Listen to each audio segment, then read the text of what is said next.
Sudah hampir 2 tahun hidup di pengungsian akibat erupsi Gunung Lewotobi laki-laki, Anastasia Naran bersama keluarganya berjuang memenuhi kebutuhan sehari-hari dengan mengumpulkan dan meniti seng bekas untuk dijual.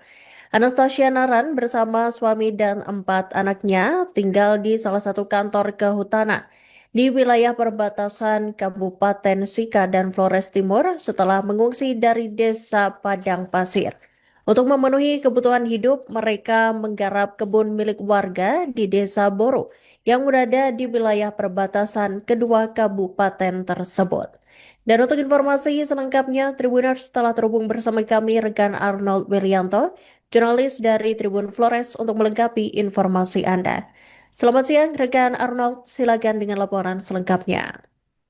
Ya, selamat siang Iraka dan juga Tribuners. Perlu saya laporkan eh, pasca erupsi Gunung Leutowi laki-laki beberapa waktu lalu, warga di kaki Gunung Leutowi laki-laki ini sudah memilih mengungsi. Namun pantauan kami dari pengungsian ini memang ada beberapa warga yang memilih mengungsi mandiri, seperti yang dirasakan Anastasia bersama suami dan juga 4 orang anaknya. Mereka ini memilih mengungsi di wilayah perbatasan Kabupaten Sika dan Flores Timur, tepatnya di salah satu bangunan milik eh, kehutanan.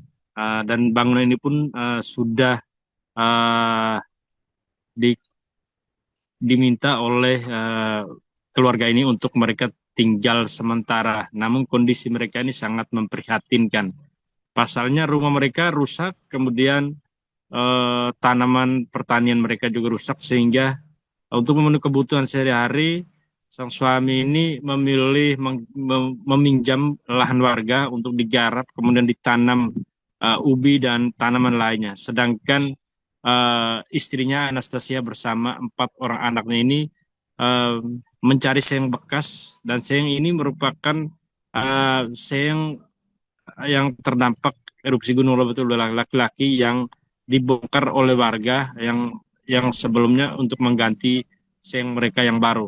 Dan seng bekas ini kemudian dipilih, kemudian dititik, kemudian dijual kepada pembeli yang setiap hari melintasi jalan Trans Flores Mombi Larantuka. Nah, seng ini dijual dengan harga 2.000 per kilogram. Dalam sehari mereka hanya bisa mengumpulkan yang bisa dijual ini sekitar 30-an kilo.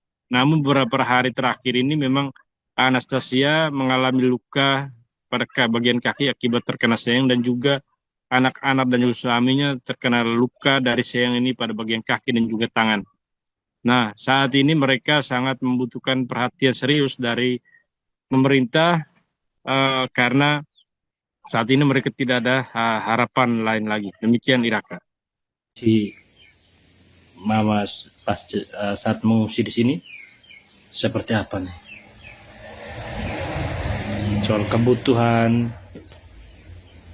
Kalau kami tinggal di sini selama kami mengungsi di sini mau menjalan 2 tahun nih, waktu kami lari gunung pertama, kami mengungsinya di keluarga di Hikong.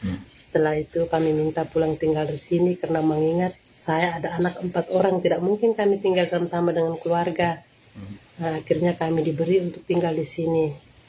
Nah, setelah itu dalam perjalanan anak saya perempuan tuh mau daftar sekolah, saya pikir lagi dia mau sekolah di mana. Akhirnya keputusan dari kami orang tua kasih masuk di sekolah di SMP Boganatar. Nah, dengan anak laki-laki 2 orang, mereka sekolah di Hikong. Dalam perjalanan tuh kami cari hidup tuh setengah mati sekali Pak, karena yang mengingat pertama kami punya tanaman itu terkena abu vulkanik, jadi agak tumbuhan agak setengah mati, tanaman juga banyak yang mati. Kami pertama kali dapat bantuan juga agak setengah mati, kami tidak dikasih bantuan. Tapi puji Tuhan dalam perjalanan kami masih diingat pemerintah dari Kabupaten Sika, Kabupaten Flores Timur kasih kami bantuan sedikit-sedikit. Itu juga mungkin 3-4 bulan begitu baru satu kali kasih kami. Kami punya kebutuhan untuk agak macam setengah mati Pak. Akhirnya kami memilih untuk titi seng, karena seng itu 1 kilo tuh 2.000. Satu harinya tuh kami titi tuh mungkin 2 harinya kami dapat 100 lebih saja. Itu masih di kebutuhan untuk anak-anak, kebutuhan sekolah, kebutuhan kami makan minum.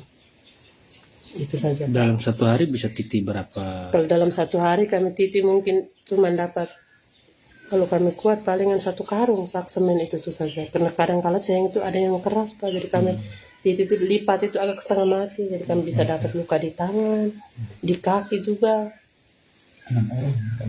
Kami titi sayang paling kuat itu cuma 1 karung satu hari tuh mendapatnya. Berapa kilo? Itu 1 karung itu tuh palingan 32 kilo. Kakak, ini sayang ini ambilnya dari mana? Pembuangan atau dari tempat sampah? Dari tempat sampah yang di sini mereka biasa buang di dekat apa yang di jalur Pinggir yang mau jalan. ke ya di Pinggir jalan jalan. sini, di jalan negara sini kami ambilnya di situ. Kadang kalau di situ setengah mati kami ambilnya di kantor desa Hikom sih. Kakak, kondisi kakak mereka titi sayang ini, apa kakak punya kaki ini terkena luka juga soal pengungsian? Itu sudah berapa lama nih? Kampung kaki ini sudah mau menjalan 2 minggu. Itu kakak bisa ceritakan waktu itu seperti apa? Titi sayang kan kata sapu sayang bilang harus lipatnya double supaya dia berat. Sayang itu. Jadi saya lipat, ternyata sayang itu keras. Jadi saya lipat, saya tahan dengan tangan, angkat pemukul dan titik ke baju, dia melenting. Dia melenting, itu saya kaget, tiba-tiba lihat darah sudah mengalir. Dia melenting kena pas di mata kaki. Tapi dalam perjalanan kami tidak mengalah walaupun sudah sakit, begitu juga tetap kerja. Karena kebutuhan untuk anak-anak ini kan terlalu banyak, apalagi saya memiliki anak 4 orang Pak. Mana mau di sekolah, di uang sekolah, di makan minum. Jadi kami harus kuat titi saya. Kakak saat ini kondisi kakak punya kaki bisa jalan atau tidak? Tidak bisa Pak, kalau sejalan saya pakai lompat saja atau pakai dengan kayu tongkat saja. Ini sudah mungkin, barusan kemarin sore lagi dia sakit. Dan selama ini kan dia sakit tapi saya cuma hanya tahan saja, jalan ke sana kemari saja.